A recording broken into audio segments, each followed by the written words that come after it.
जय गुरु जी। गुरु जी को चरण वंदना और गुरु जी की संगत को नमन। गुरु जी के प्रति जो भाव, जो गुरु जी जो भी बताना चाहते हैं, समझाना चाहते हैं, सब संगत को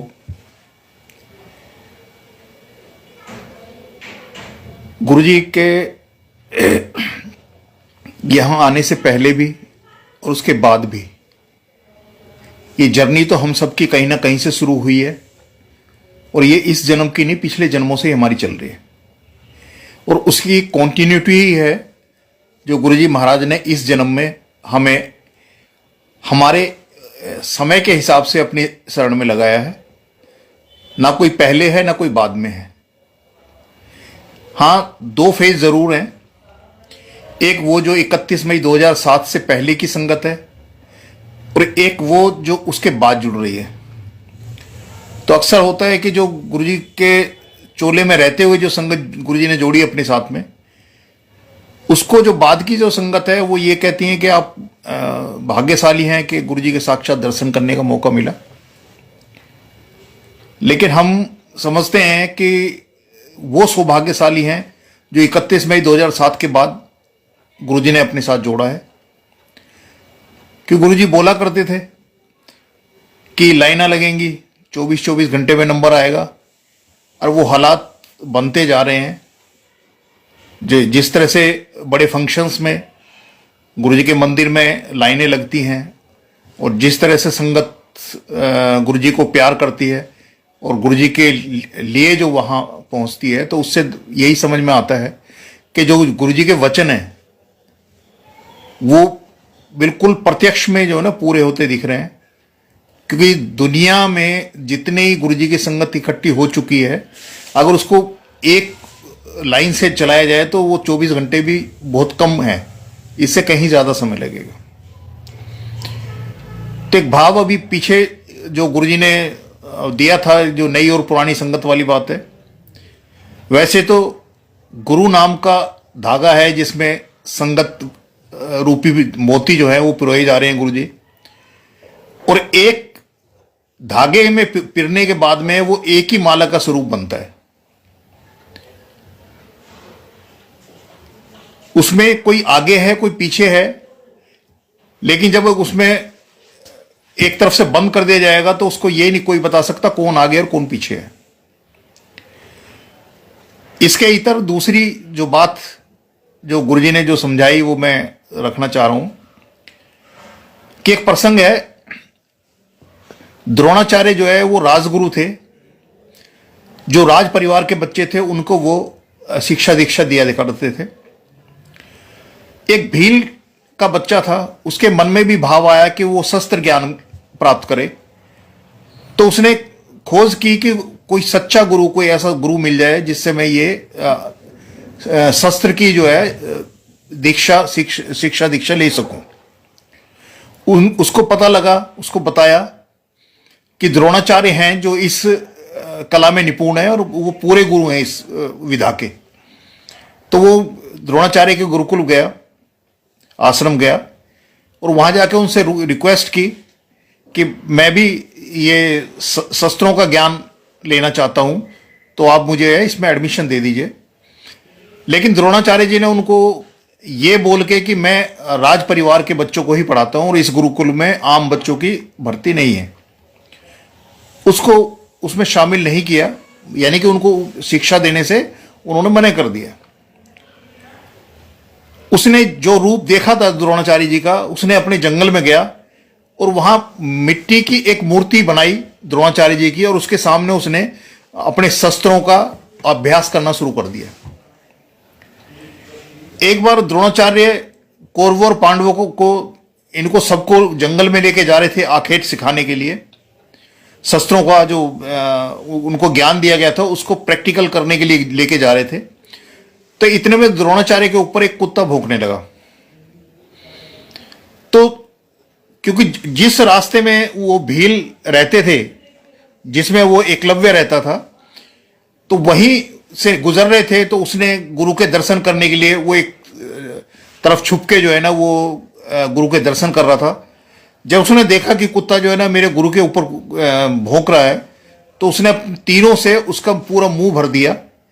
तो द्रोणाचार्य ने नोटिस किया कि किसी ने तीर से इसका मुंह तो भर दिया, लेकिन कुत्ते को कोई हानि नहीं हुई, यानी कि उसको कोई घाव नहीं, कोई चोट नहीं लगी, और पूरा मुंह उसका बंद कर दिया। तो उन्होंने पूछा भाई ऐसा कौन है जो इसने ऐसा काम किया? तो वो भील जो है वो एकलव्य हाथ जोड़ के सामने आ गया कि महाराज मैं, और मुझे बुरा लगा कि आपके ऊपर भोंका, तो इस वजह से मैंने इसका मुंह वो कर दिया, बंद कर दिया। तो द्रोणाचार्य ने पूछा कि भाई तुमने ये जो शस्त्र विद्या जो सीखी है किससे सीखी है, तुम्हारा गुरु कौन है? तो हाथ जोड़ कर खड़ा हो गया, कह रहे महाराज गुरु तो आप ही है मेरे गुरु। कह रहे लेकिन मैंने तो आपको कभी शिक्षा दीक्षा कोई दी नहीं। कह रहे आपने तो मेरे को गुरुकुल में एडमिशन के लिए मना कर दिया था, पर मैंने आपको पूरे मन से जो है ना गुरु धारण कर लिया था, मान लिया था अपना, और मैंने जंगल में जाके आपकी मूर्ति बनाई और उस मूर्ति के सामने ये अभ्यास किया। तो जो भी सीखा हूं मैं, जो भी सिखाया वो सब आपने सिखाया है। तो जो प्रसंग में आगे है कि एकलव्य से अंगूठा जो द्रोणाचार्य ने लिया था, क्योंकि उन्होंने अर्जुन को यह वचन दिया था कि तुम्हारे से बड़ा धनुर्धर जो ना इस युग में नहीं होगा, उसमें नहीं होगा, तो इसलिए उन्होंने एकलव्य का एक अंगूठा लिया था। तो जो संगत 31 मई 2007 तक गुरुजी के सामने बैठ के जो गुरुजी देने आए थे, जो कहते थे जो मैं देने आया हूं वो तो कोई मांगता ही नहीं है, दुनियावी चीजों में लगे हुए हैं, तो जो वो देने आए थे वो सबको सामने बैठा के उन्होंने कोशिश की। किसको मिली किसको नहीं मिली ये तो गुरुजी जानते हैं, लेकिन उनके पास जो मौका था वो अर्जुन भर बनने का था। लेकिन जिन्होंने जो 31 मई 2007 के बाद की संगत है, उन्होंने डे 1 से ही जो है ना वो रब मान लिया, गुरु मान लिया, सच्चा गुरु, और वो एकलव्य बनने की राह पे चल निकले। तो इसलिए वो कहते हैं कि भाग्यशाली हैं, मैं कहता हूं वो सौभाग्यशाली हैं जिन्होंने डे 1 पे पहली बार में ही गुरु जी को जो है ना संपूर्ण परमात्मा, गुरु, रब वो मान के चल रहे हैं। तो वो ज्यादा बड़ी गुरु की कृपा है।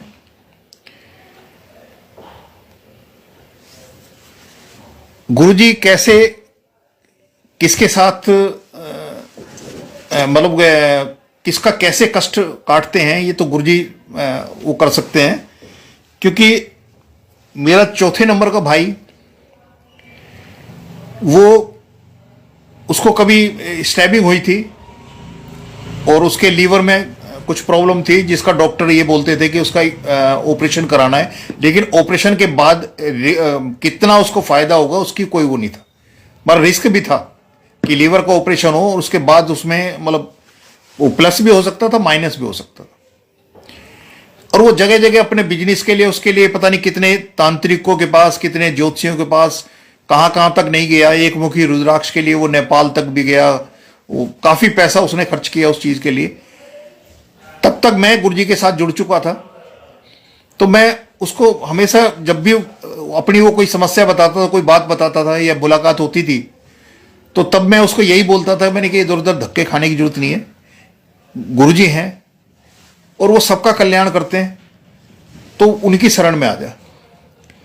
लेकिन क्योंकि वक्त गुरुजी तय करते हैं कि किस वक्त किसको बुलाना है, जब तक संगत इस लायक ना हो जाए कि गुरुजी अपने दर पे उसको बुलाएं, कि बुलाने के लिए भरोसे का कहीं ना कहीं कोई बीज, कोई विश्वास, कुछ ना कुछ जुड़ना चाहिए, जिसकी वजह से जो है ना गुरुजी उसको बुलाएं। तो उतने तक तो उसको करते हैं।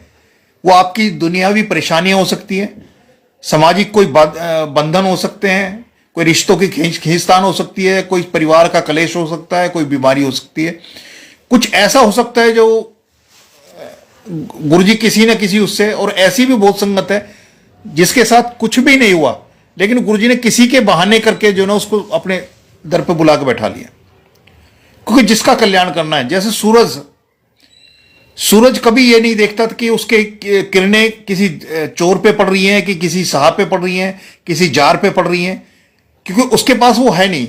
उसके सामने जो भी आएगा वो सबको जो है अपने किरणों से जो है ना वो प्रभावित करेगा। तो ऐसे ही जब महाशिव जो है गुरु रूप में आते हैं उस पे, तो वो भी सबका कल्याण करते हैं। दुष्ट हो या भक्त हो, वो सबका कल्याण ही करते हैं, क्योंकि उनके पास वो मारक यंत्र या शस्त्र नहीं होता, तारक यंत्र होता है उनके पास, मारक नहीं होता उनके पास, तारक होता है। तो वो जगह जगह भटक रहा था, उसकी समझ में नहीं आया क्योंकि उसका वक्त जब तक नहीं आया था। उससे बड़े वाले भाई का, उसको एक इसमें फेफड़ों में जो है वो कोई सिस्त थी जो डॉक्टर ने बताई राइट साइड में, ये लेफ्ट साइड में जो थी।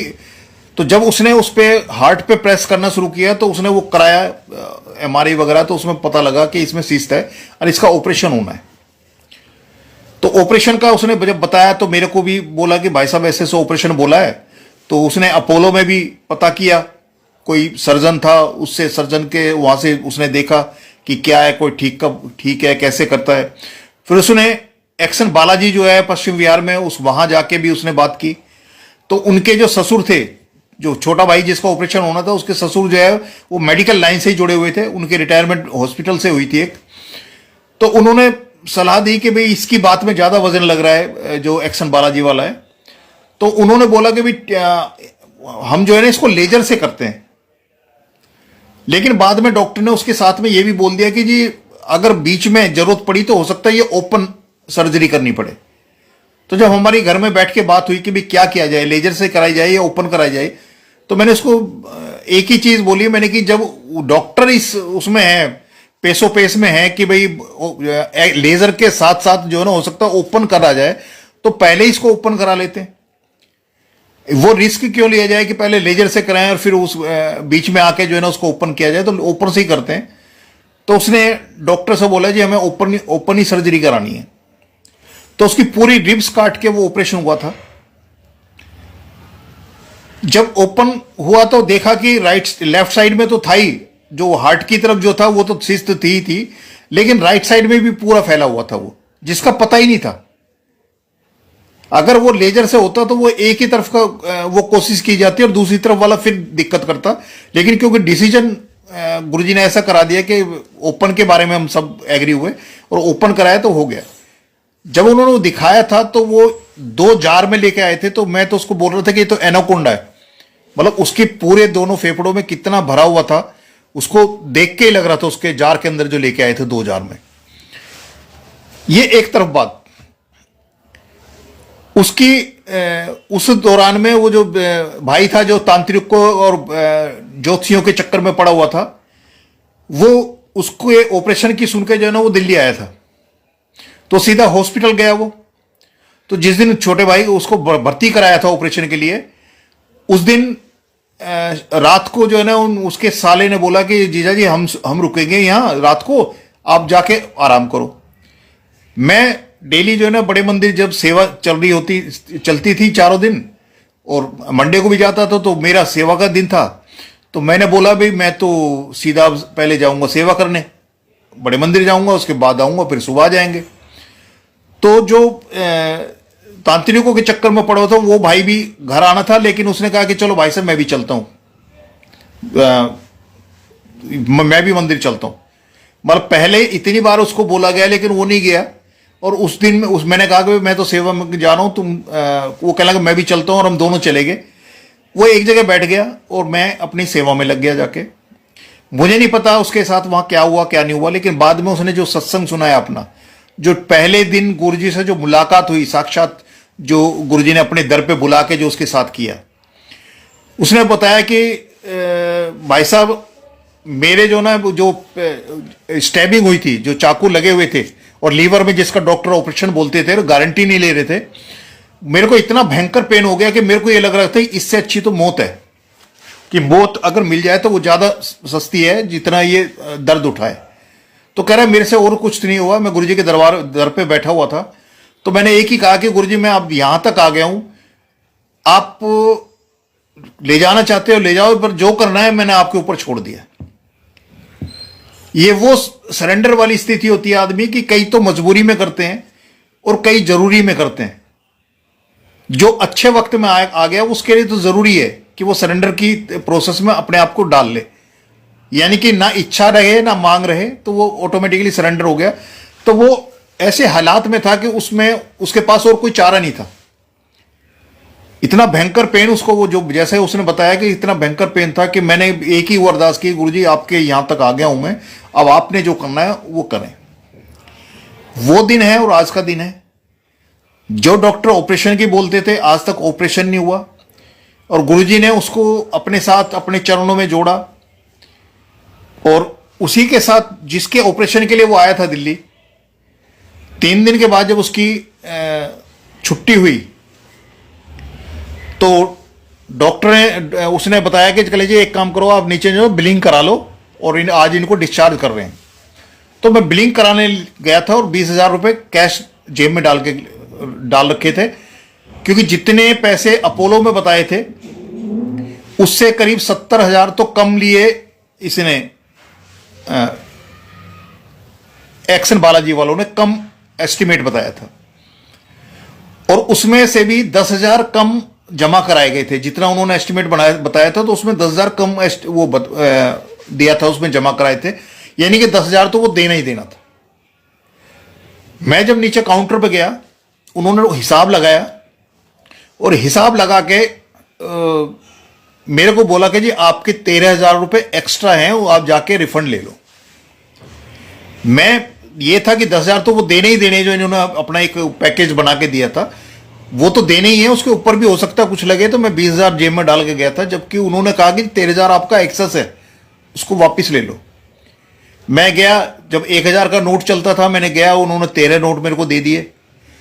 ऊपर गया मैं तो छोटा भाई जो था जिसका ऑपरेशन हुआ था वो बोला कि भाई साहब और कितना लगा, क्योंकि उसको भी उम्मीद थी, क्योंकि एक बार हो सकता है कि वो कहते हैं कि कसाई के हाथ से बच जाए और शेर के मुंह से भी शायद जिंदा इंसान आ जाए, लेकिन अगर प्राइवेट हॉस्पिटल के चंगुल में पड़ गया तो वो किसी की अगर मेडिकल क्लेम है तो उसको पूरा खा जाएंगे, और आपका वैसे है तो उसको, क्योंकि उनका काम ही कमाना है, वो कुछ भी करके उसको लेके जाएंगे। लेकिन जितना उन्होंने बोला उससे 13,000 रुपये कम, तो मैंने उसको चुपचाप निकाल के उसको 13,000 नोट दिखाए। मैंने कि ये तो उन्होंने वापस किया है। तो उसके ससुर जो मेडिकल लाइन से में जुड़े हुए थे और उसी से रिटायरमेंट हुई थी, वो कहने लगे ये तो कमाल हो गया कि ऐसा हो सकता है कि कोई प्राइवेट हॉस्पिटल और पैसे रिफंड कर दे, मतलब पैसे कम जमा कराएं। वो भाई जिसका ऑपरेशन हुआ था उसने भी बाद में अपना जो सत्संग सुनाया, उसने भी सत्संग ये सुनाया कि जब उसका ऑपरेशन हुआ था तो वो भी एक बार इस दुनिया से जाने के बाद वापस किया, क्योंकि उससे पहले वो गुरुजी के दरबार में जा चुका था एक बार, सिर्फ एक बार गया था। लेकिन उस एक बार की हाजिरी में ही, क्योंकि गुरुजी जब अपने बारे में किसी को बतवाते हैं, कोई संगत किसे वास्ता करवाते हैं, कोई संगत गुरुजी के बारे में बताती है, गुरुजी का स्वरूप किसी के सामने आ जाता है, उसकी क्यूरियोसिटी बढ़ जाती है, तो ये गुरुजी का एक्टिवेशन तो तभी से शुरू हो जाता है। जिसका कल्याण करना हो तभी से शुरू कर देते। ये जरूरी नहीं है कि आप ये 5 सोमवार करोगे, 11 सोमवार करोगे या इतने का प्रसाद चढ़ाओगे, सब करोगे तब नहीं, क्योंकि ये सारी चीजें दुनियावी चीजें तो गुरुजी के लिए कुछ भी नहीं है। और ये गुरुजी के लिए नहीं, किसी भी शक्ति के लिए ये कोई भी मायने नहीं रखती। कोई प्रसाद, कोई पैसा, कोई फूल माला, कोई ये धूप बत्ती अगरबत्ती, कोई जोत बत्ती, वो वहां कोई काम ही नहीं करती जब वो आपके अंदर की, अगर अंदर जोत नहीं जली, आपके अंदर आपके वो भाव की जोत नहीं जली है, आपकी श्रद्धा नहीं बढ़ी, आपका भरोसा ही नहीं पैदा हुआ, तो वो कुछ ये किसी के उसमें भी काम नहीं आती। जब तक आपके अंदर, जब तक आपके वो जोत ना जले जो उनसे लो लगती है, जैसे लो लगना बोलते हैं ना, कि किसी उनसे कनेक्शन वाली जो बात करते हैं, कि उनसे जब लो कब से लगेगी, वो अंदर से लगेगी। आप धूप बत्ती कितनी जला लो, जोत बत्ती कितनी कर लो, फूल प्रसाद कितना इकट्ठा कर लो, लेकिन उसका कोई मायने नहीं है। तो ये उसने भी बताया उस भाई ने कि मैं जब ऑपरेशन हुआ था, उसको था कि वो उस दूसरी दुनिया में गया और वापस जब आया, उसने आंख खोली तो उसको विश्वास करना कि मैं क्या वापस जिंदा हूं, ये जो उसने अपना बताया। तो जिसने एक बार गुरुजी को मत्था टेका, एक बार वो गया था, वो भी उनकी जो छोटे भाई की वाइफ थी उसका कोई कमिटमेंट था, जो पहले मैं सत्संग में सुना चुका हूं कि दिवाली के दिन जो है वो मेरे को लेके गए मारुति 800 में, जो है वो नो गए थे गुरु जी के दरबार में। तो वो एक बार जब वो गया था और उसके बाद में जब ऑपरेशन हुआ है तो उसका जो एक चीज हुई, और ये एक बार नहीं हुआ, उसके बाद मेरी मदर थे जो अब नहीं है हमारे साथ, वो गुरुजी के पास हैं। उनका एक आंख का ऑपरेशन हुआ था, मोहन नगर एक हॉस्पिटल है उसमें, आंख का कैटरेक्ट का। दूसरे का जो है ना काफी कैटरेक्ट बिगड़ गया था उसमें, और जो जैसे हल्का सा फूला टाइप का इस तरह से कुछ था, वो काफी डिले हो गया, क्योंकि पहला जो ऑपरेशन हुआ था उनका तो वो पुरानी पद्धति जैसे होता है, तो उसमें काफी उनको पेन और दिक्कत आई थी, तो इस वजह से वो दूसरा कराने से थोड़ा सा डर रहे थे। लेकिन जहां मैंने अपना कैटरेक्ट का ऑपरेशन कराया था, मैंने बोला छोटे भाई को, मैंने कि वहां करा लेते हैं, वहां जो डॉक्टर है उनका तरीका जो है ना बहुत अच्छा है, तो मैंने कि वहां ले चलते हैं अम्मा को। तो हम वहां गए, उन्होंने जो है एस्टिमेट वगैरह बता दिया, हमने पैसे जमा करा दिए। पैसे जिस दिन ऑपरेशन होना था उस दिन मदर को वो लेके गए ऑपरेशन थिएटर में काफी पहले, लेकिन उनके बाद के जितने पेशेंट हैं वो लगभग सारे बाहर निकल आ गए ऑपरेशन होकर, लेकिन वो नहीं आए। अब हमें थोड़ा डाउट हुआ, क्योंकि डॉक्टर ने बताया था कि इनकी आंख में प्रॉब्लम ज्यादा हो गई है, और कितनी वापस बिनाई इनकी आएगी, आंख की रोशनी कितनी आ पाएगी, इसका कह नहीं सकते, ये ऑपरेशन के बाद ही पता लगेगा। तो हमें ये डर था कि हो सकता है उसमें क्रिटिकल कुछ बन गया हो मामला, इस वजह से मदर का ऑपरेशन नहीं आया, या ऑपरेशन हो ही नहीं पा रहा, मतलब आंख इतनी खराब हो चुकी है कि उनका ऑपरेशन ही नहीं हो पा रहा, ऐसी कोई स्थिति होगी। लेकिन अंदर वो काफी अंदर था, कोई बता के राजी नहीं था। काफी देर बाद मदर निकल के आए, ऑपरेशन हुआ। अगले दिन हमने दिखाने जाना होता था, नेक्स्ट वेरी डे जब गए दिखाने के लिए, तो डॉक्टर को दिखाया, उन्होंने डॉक्टर ने बोला कि जी उम्मीद से अच्छा जो है ना इनका ऑपरेशन हुआ है। और दूसरी चीज उन्होंने बताई कि जी वो आपके जो ना जो नई पद्धति है, फैको एक जो नई जो पद्धति है उससे नहीं हुआ, पुराने उसमें जाना पड़ा इनकी उसके लिए, कि आंख की प्रॉब्लम इतनी ज्यादा थी कि वो नई उससे नहीं हो पाया, तो इसलिए पुराने उसमें जाना पड़ा। तो आपका जो है ना 7,000 रुपए एक्सेस है, आप रिफंड ले लो, वो भी प्राइवेट हॉस्पिटल है। मतलब प्राइवेट हॉस्पिटल वाले से ये पहला उसके 13,000 रुपए वापिस किए थे, और मदर के 7,000 का था। जैसे ही वहां गए उन्होंने वो 7,000 का रिफंड वापस कर दिया। दोनों प्राइवेट हॉस्पिटल हैं, लेकिन ये गुरुजी का अपना तरीका है कि एक में 13,000 वापस कराए, एक में 7,000 वापस कराए।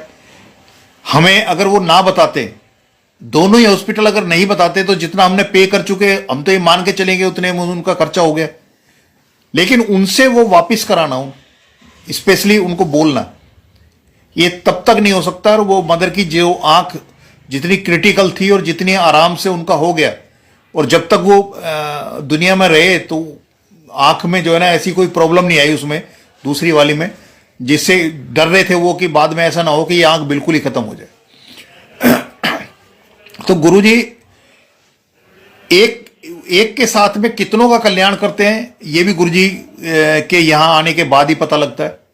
और कोई भी संगत जो गुरुजी के हैं, जिसने आना शुरू कर दिया है, गुरुजी को मानना शुरू कर दिया है, गुरुजी की मानना शुरू कर दिया है, वो अगर अपनी लाइफ को के पन्ने गुरुजी के यहां आने से पहले और गुरुजी के आने के बाद में अगर उनको पलट के देखेंगे, तो एक स्पष्ट आपको अंतर नजर आएगा। क्योंकि गुरुजी के यहां आने के बाद में आपको हो सकता है आपके हालात वैसे ही दिखाई देते हो, लेकिन उसके अंदर का जो बेस है वो चेंज होने लगता है। उसके पीछे भी कारण है, क्योंकि हमारी जो जिंदगी जो सबसे ज्यादा परेशानी होती है उसमें होती है हमारी नेगेटिव सोच। हमारे जो अंदर नेगेटिविटी होती है, जो हमें जीतते हो भी हरा देती है। जो हमारा जो साहस है, हमारा जो भरोसा है, हमारा विश्वास, कॉन्फिडेंस जो वो है उसको लूज करती है। जो नेगेटिविटी आती है, एक संशय पैदा करती है हमारी जिंदगी में, और वो संशय ऐसा एक बड़ा कारण बन जाता है कि जिससे पार पाना जो ना बड़ा मुश्किल हो जाता है, और कोई दवाई भी काम नहीं करती उस समय। तो गुरुजी उस नेगेटिविटी को खत्म करके जब पॉजिटिविटी लाते हैं, सकारात्मकता हमारी जिंदगी में लाते हैं, तो वो कई चीजों को, हमारा देखने का दृष्टिकोण बदलता है, हमारी सोच बदलती है। जब हम दूसरे के प्रति बुरा नहीं सोचते तो हमारा ऑटोमेटिकली जो है बुरा होना, कोई दूसरे सामने वाला करना भी चाहेगा, वो कितना ही बुरा करना चाहे लेकिन वो हम तक नहीं आएगा। क्योंकि पुराने यही कहते हैं कि जो तो को कांटा बुवे ओको बो तू फूल, ओको सूल बबूल है, फूल बबूल है तो को फूल के फूल। यानी कि जो तुम्हारे लिए कांटे बो रहा है उसके लिए भी तुम फूल बो, उसको भी फूल दो। उसके लिए वो फूल जो तुम दे रहे हो वो भी कांटे हैं और उसके कांटे भी तुम्हारे लिए फूल हैं, क्योंकि तुम्हारी सोच अच्छी है। तुम दूसरे का बुरा नहीं चाह रहे हो तो इसके लिए तुम्हारा भी बुरा नहीं होगा। भले ही कोई कितने ही तुम्हारी राह में कांटे डालेगा लेकिन वो भी फूल के समान होंगे। और ये जैसे दवाई हमारी जिंदगी उसमें होती है, कोई हमें दर्द हुआ, डॉक्टर दवाई देता है, इंजेक्शन दे या कैप्सूल दे, गोली दे, वो दर्द तो जब तक वो बीमारी है तब तक वो दर्द तो शरीर से जाएगा नहीं, लेकिन उस दर्द को सहने की जो एक सेंसिटिवनेस होती है वो जो दवाई है उस पर काम करती है। और उससे क्या होता है कि जैसे चोट ठीक होती जाएगी दर्द कम होता जाएगा, चोट ठीक हो जाएगी, दर्द खत्म हो जाएगा। लेकिन ऐसे ही हमारी जो ये जैसे सिमरन है, पूजा पाठ है, अध्यात्म का जो रास्ता है उसमें जब हम चलते हैं तो हमारे पुराने जितने कर्म जिनका भुगतान करने हम इस दुनिया में आए हैं उनको भुगतने में वैसे ही काम करती है कि जैसे वो पेन किलर काम करता है। कि दुख तो कटते कटते कटेगा, कर्म तो करते करते कटेंगे, लेकिन उनको काटने में जो दिक्कतें हम महसूस करते हैं, जो एडवर्सिटी हमारी उसमें आती है सोच में, वो चीज नहीं आएगी। हमें ये है कि जब हर जगह मालिक बैठा है हमारे लिए और वो हमें पता है कि वो हमारे बारे में हमसे अच्छा सोच सकता है और उसके भरोसे हम बैठे हुए हैं, तो वो हमारा बुरा होने नहीं देगा। अगर बुरा भी होगा तो उसमें भी कोई ना कोई अच्छाई छिपी होगी। क्योंकि वो कहते हैं कि जहां फांसी लगनी होगी वहां एक चांटे से काम चल जाएगा, अगर हम पूरा भरोसा करते हैं उस मालिक के ऊपर, अपने आप को सौंप देते हैं।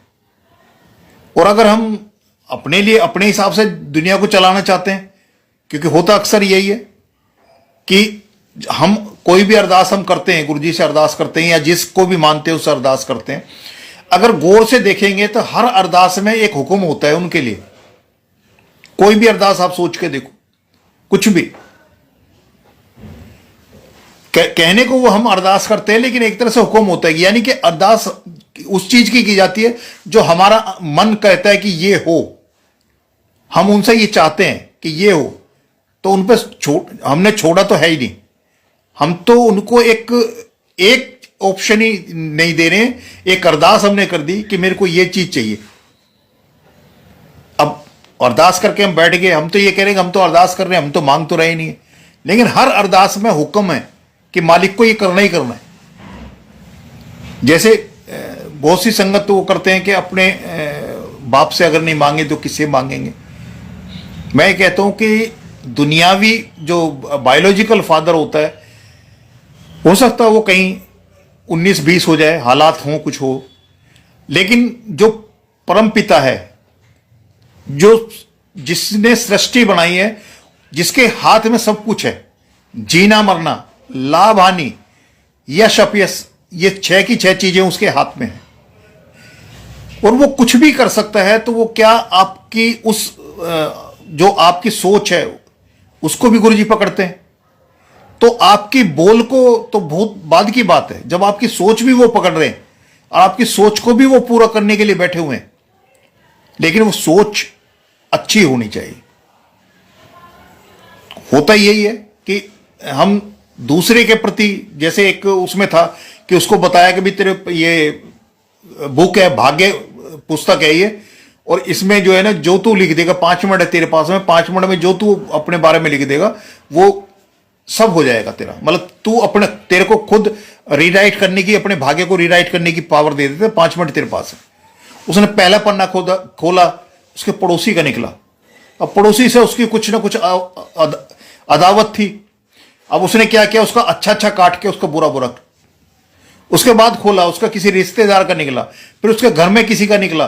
किसी ऑफिस वाले का निकला, किसी प्रोफेशन का निकला, वो निकलता गया, आखिरी लास्ट सेकंड जब था बचा 5 मिनट में, उसने सबके कर्म बदल दिए, सबके भाग्य में जो अच्छा अच्छा लिखा था सब वो कर दिया, क्योंकि उसके अंदर जो भाव था वो उसकी सोच अपनी अच्छी नहीं थी।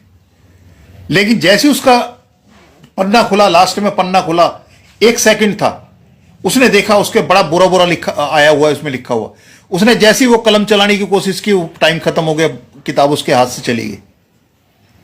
यानी कि 5 मिनट में से अगर वो दूसरे के जो भला लिखा है उसको आगे चलते चलते अपने तक आता तो हो सकता है वो अपना कोई भला कर सकता था, लेकिन हम दूसरे का बुरा करने में इतने मशगूल हो गए कि अपना भला, तो जब नंबर आता है अपने भले का तो फिर हमारे पास वक्त नहीं होता, कई दफे सांसें नहीं होती, कई ये जिंदगी नहीं होती, और हम इस दुनिया से अपने जो हम अपने लिए भला कर सकते थे, अपने जो कर्मों को सुधार सकते थे, उसको सुधारने के बजाय हम दूसरे के कर्मों को बिगाड़ने में लगते रहे और सारी जिंदगी करते रहे, और बाद में फिर जन्म दर जन्म लेते रहे।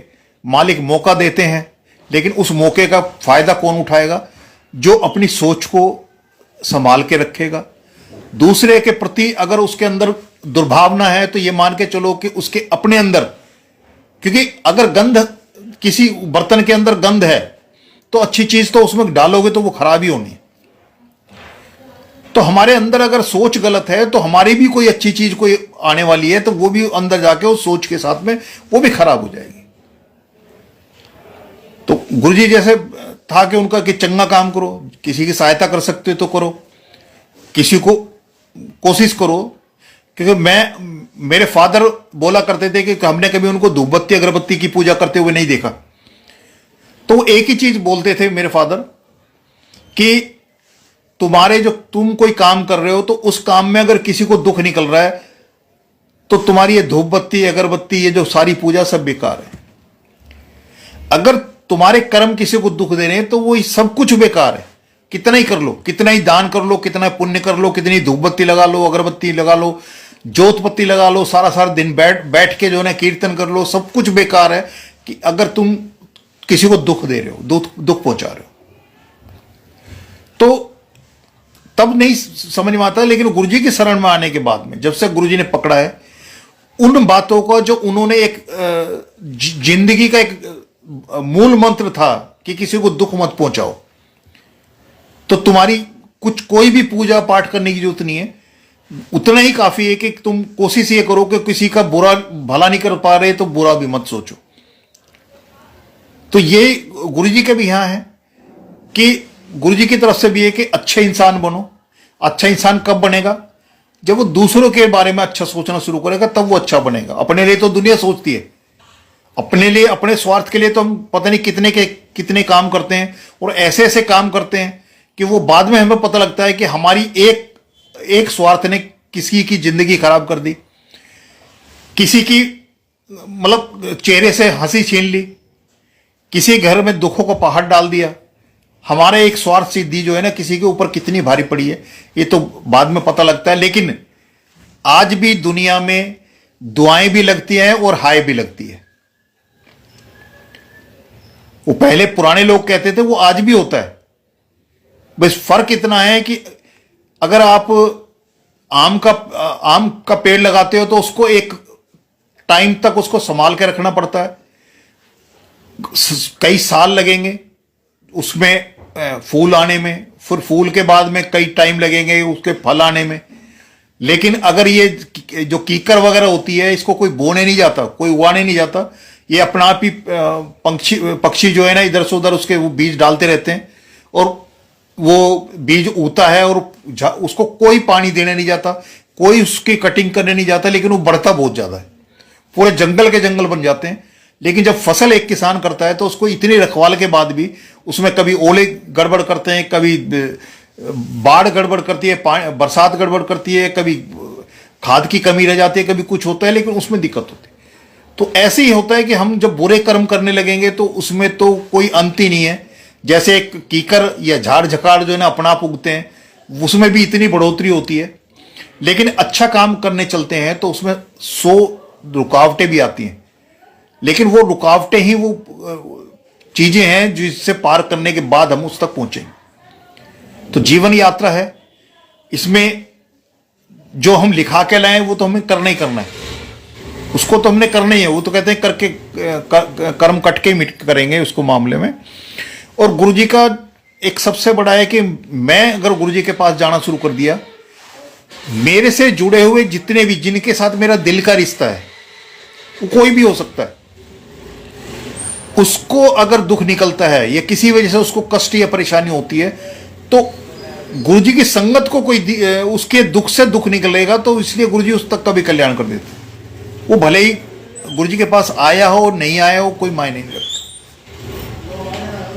क्योंकि ये प्रैक्टिकल मैंने अपनी लाइफ में अपने जो यारे प्यारे हैं, जिनको मैं दिल से चाहता हूं, जिनके दुख से जिनकी खुशी और गम दोनों जो है मेरे को वो बराबर के वो करते हैं, जिनमें मैं शरीक रहता हूं, तो वहां मैंने देखा है कि वो भले ही गुरुजी के पास आए नहीं आए हैं, वो गुरुजी को कितना मानते हैं नहीं मानते हैं, वो कोई मायने नहीं रखता। उनको ये पता है कि उन इसको दुख हुआ और इस तक पहुंचा तो मेरी संगत को भी दुख, मतलब दुख महसूस करेगा, उस तक का भी वो कल्याण करते हैं। जैसे मेरा दोस्त था, जब भी मैं उसके यहां जाता था, गुरुजी के यहां जाना शुरू किया तो बहुत कम इधर उधर जाना शुरू हो गया, क्योंकि 4 दिन तो जैसे मंदिर जाना से होता था, 5वें दिन बड़े मंदिर होता था, और 2 दिन फिर बाद में जैसे सेवा शुरू कर दी, बड़े मंदिर में सेवा शुरू कर दी थी बुधवार की। तो इस तरह से जब 7 दिन हो गया तो बहुत कम था कि मैं अपनी यारी दोस्ती में, जहां एक हफ्ते में 1 दिन मैं बिताया करता था, वहां मैंने मतलब कम हो गया ऑटोमेटिकली। और ये मैंने देखा है कि जो चीजें आपकी जिंदगी में कोई व्यवधान पैदा करती हैं, आपको कुछ नहीं करना, अगर गुरुजी के उसमें जुड़ गए आप और गुरुजी पे भरोसा कर लिया, तो वो जिंदगी से आपकी बिना, जैसे कहते हैं बिना पेन के जो ना आपकी जिंदगी के कांटे निकाल के गुरुजी बाहर कर देते हैं। आपको पता भी नहीं लगेगा वो कांटे कब निकल गए। तो कुछ ऐसे परिस्थितियां, कुछ ऐसे लोग जो आपकी जिंदगी में व्यवधान पैदा करने आए, वो ऑटोमेटिकली उनसे आपसे दूर होते जाएंगे। आपको उनके लिए कुछ नहीं करना, ना आपको उनसे कोई लड़ाई करने का है, ना उनसे आपको कोई मुंहजोरी करने की है, कुछ नहीं है। पहली बात तो जब आप सीधे रास्ते जाओगे तो जो उल्टे रास्ते चलने वाले वैसे ही आपसे दूर हो जाएंगे, वैसे ही दूर हो जाएंगे। और दूसरा यही है कि आपने कुछ नहीं करना, जो महाराज के ऊपर छोड़ा है आपने, तो जो महाराज ने बोलना है, गुरुजी महाराज ने जो कहना है, आप सिर्फ उतना भर कर लो, तो बाकी सारे काम तो गुरुजी महाराज ने करना है। गुरुजी यही बोलते थे कि ये कलयुग है, इसमें 2 रोटी के लिए जो है ना आदमी 24 घंटे खटता है। अगर मैंने भी कोई उपाय बता दिया, कोई नियम बता दिया, तो उसको करने में मतलब एक इन एडिशन एक और बर्डन डाल दिया, तो उसके बाद उसमें जो गलती होगी उसकी सजा के लिए भी तैयार रहना पड़ेगा। तो गुरुजी ने तो बिल्कुल सिंपल प्रोसेस किया।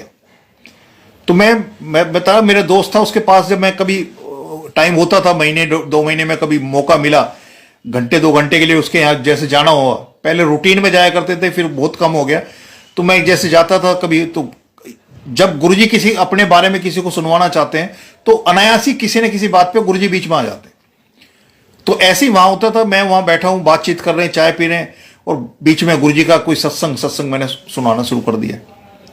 अब गुरुजी के ऐसे ऐसे सत्संग है संगत के पास में कि जो गुरुजी को नहीं जानता, गुरुजी की कृपा को नहीं अभी तक उसने महसूस किया, वो तो ये कहता है कि ये तो सिर्फ जैसे होते ना कि अपनी वो बढ़ाने के लिए जो है ना लोग अपने लोगों को तैयार करते हैं, एक तरह से नौकरी पर रखते हैं कि वो उसकी बढ़ाई करे, या जिस तरह की कंपनी अपने माल को बेचने के लिए जो है ना आर्टिफिशियल वो अकाउंट बना के जो है ना उसके बढ़िया बढ़िया वो लिख के फीडबैक वगैरह लिखते हैं उसके, तो लोग जब देखते हैं उस पर ऑनलाइन देखते हैं, तो वो देखते हैं वो इसके तो इतना अच्छा फीडबैक है, उस चक्कर में आके उसको खरीद लेते हैं। तो शुरू में तो गुरुजी की संगत के साथ कोई जुड़ता है और जो गुरुजी के बारे में नहीं जानता या गुरुजी के बारे में नहीं सुना उसने या गुरुजी की उसको महसूस नहीं किया, तो जब गुरुजी के सत्संग सुनाते हैं तो सबसे पहले तो वो उसको जजमेंटल हो जाते हैं कि ऐसे कैसे हो सकता है कि एक लेडी के ओवरी नहीं है और उसको बेबी हो जाए।